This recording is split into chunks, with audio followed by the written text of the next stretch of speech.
Right. తెలంగాణలో రైతుల urea గోస అరణ్య రోదనగానే మిగులుతుంది. పరిపాలన గాలి కొదిలేసినటువంటి సీఎం రేవంత్ రెడ్డి బీహార్ ఎన్నికలపై ఫోకస్ పెట్టాడు. సీఎం సహా సగం కేబినెట్ మంత్రులంతా బీహార్ ఎన్నికల్లో కాంగ్రెస్ పార్టీ లబ్ధి కోసం కష్టపడుతున్నారు. తెలంగాణలో రైతులు రోడ్లపైన యాతన పడుతుంటే సీఎం మంత్రులు మాత్రం ఢిల్లీ టు బీహార్ చక్కర్లు కొడుతున్నారు.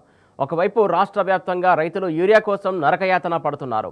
ఏ జిల్లాలో చూసినా యూరియా కోసం రైతుల యుద్ధాలే కనిపిస్తున్నాయి. మండల కేంద్రాల్లో, సహకార కేంద్రాలు, ఎరువుల షాపుల ముందు రైతుల క్యూలైన్లు దర్శనమిస్తున్నాయి. అర్ధరాత్రి అపరాత్రి తేడా లేకుండా రైతులు యూరియా కోసం పడిగాపులు కాస్తున్నారు.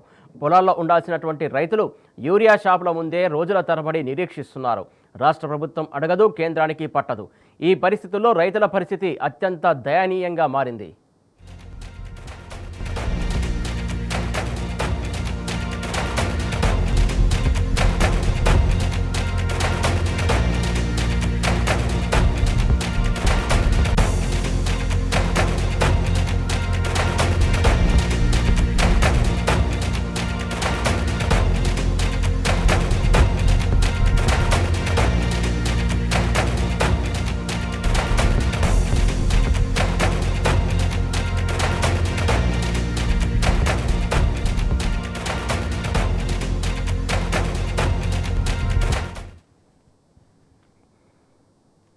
ఒకవైపు రాష్ట్రంలో రైతులు యూరియా కోసం యాతన పడుతుంటే రేవంత్ సర్కారు చేతులెత్తేసింది. కేంద్రంపై నిందలేయడం తప్ప సమస్య పరిష్కారానికి కృషి చేయట్లేదు. రైతుల యూరియా సమస్యలు గాలి కదిలేసి పూర్తిగా రేవంత్ సహా సగం క్యాబినెట్ మొత్తం బీహార్ ఎన్నికల వైపే దృష్టి పెట్టింది. ఇక మిగిలినటువంటి మంత్రులు ఎవరికి వారే యమునా తీరే అన్నట్లు వ్యవహరిస్తున్నారు. మంత్రి కోమటిరెడ్డి అయితే ఏకంగా హెలికాప్టర్ను ర్యాపిడో వాడినట్టు వాడుతూ రిబ్బన్ కటింగ్లకు పోతున్నాడు. కానీ అదే జిల్లాలో రైతుల యూరియా కష్టాలు మాత్రం పట్టించుకోవట్లేదు. ఇక వ్యవసాయ శాఖ మంత్రి తుమ్మల గురించి ఎంత తక్కువ చెప్పుకుంటే అంత మంచిది. పూటకొక మాట మాట్లాడుతూ టైంపాస్ చేస్తున్నారు. ఒకసారి యూరియా లేదంటారు, మరోసారి కేంద్రం ఇస్తలేదంటారు. తాజాగా నవిపోదురు నాకేంటి సిగ్గా అన్నట్లుగా మాట్లాడారు. ఆపరేషన్ సింధూర్ వల్లే యూరియా కొరత ఏర్పడిందని వ్యాఖ్యానించారు.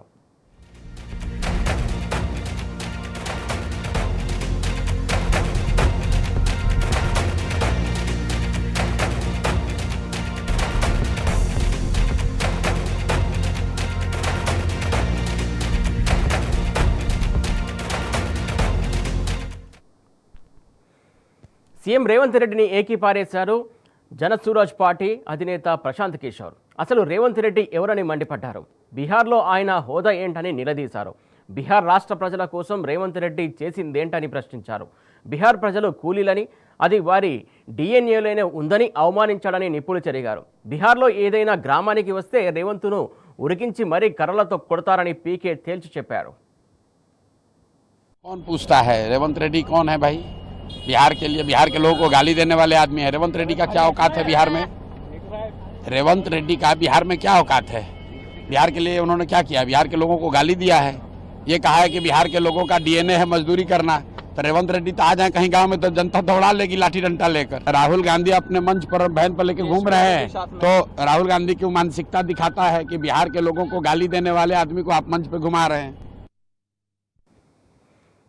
తెలంగాణలో ఇప్పుడు ఎక్కడ చూసినా రైతుల యూరియా గోసి కనిపిస్తుంది. అన్ని జిల్లాల్లోనూ యూరియా కోసం రైతులు పగలు రాత్రి తేడా లేకుండా పడిగాపులు కాస్తున్నారు. రేవంత్ సర్కార్ మాత్రం నిమ్మకు నీరెత్తినట్లు బీహార్ ఎన్నికలపైనే దృష్టి పెట్టింది. అసలు తెలంగాణలో యూరియా గోస ఎలా ఉందో ఓసారి చూద్దాం.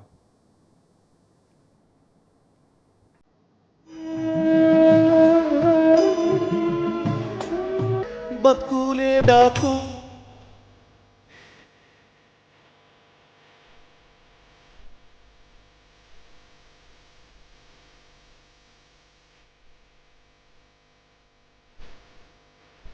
బతుకులే మొయండి పాయముండి మాను బతుకులాయే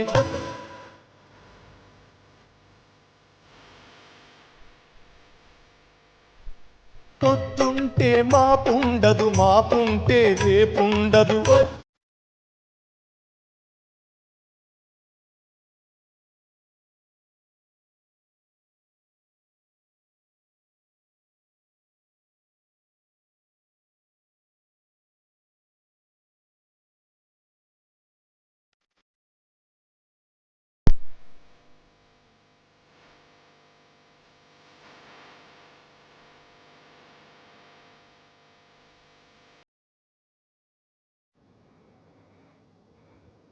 తెలంగాణలో కాంగ్రెస్ సర్కారు ఓ సర్కస్ను తలపిస్తోంది. సీఎం రేవంత్ రెడ్డితో పాటు మంత్రులెవరిలోనూ కమిట్మెంట్లో ఉన్నది ఎక్కడా కనిపించట్లేదు. అందరూ స్టేటస్ కోసం పోటీ పడుతున్నారు తప్ప ప్రజల సమస్యలు తీర్చడంపై దృష్టి పెట్టట్లేదు.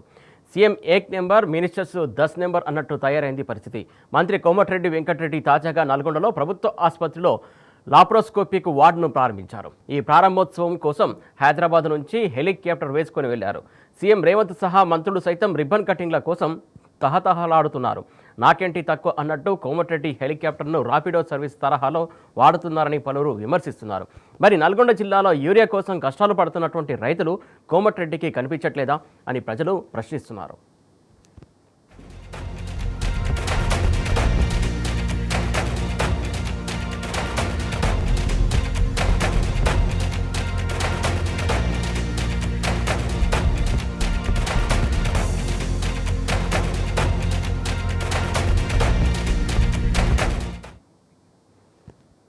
యూరియా గురించి ప్రశ్నించినటువంటి రైతులకు పిడిగుద్దులతో కాంగ్రెస్ సమాధానమిస్తున్నది.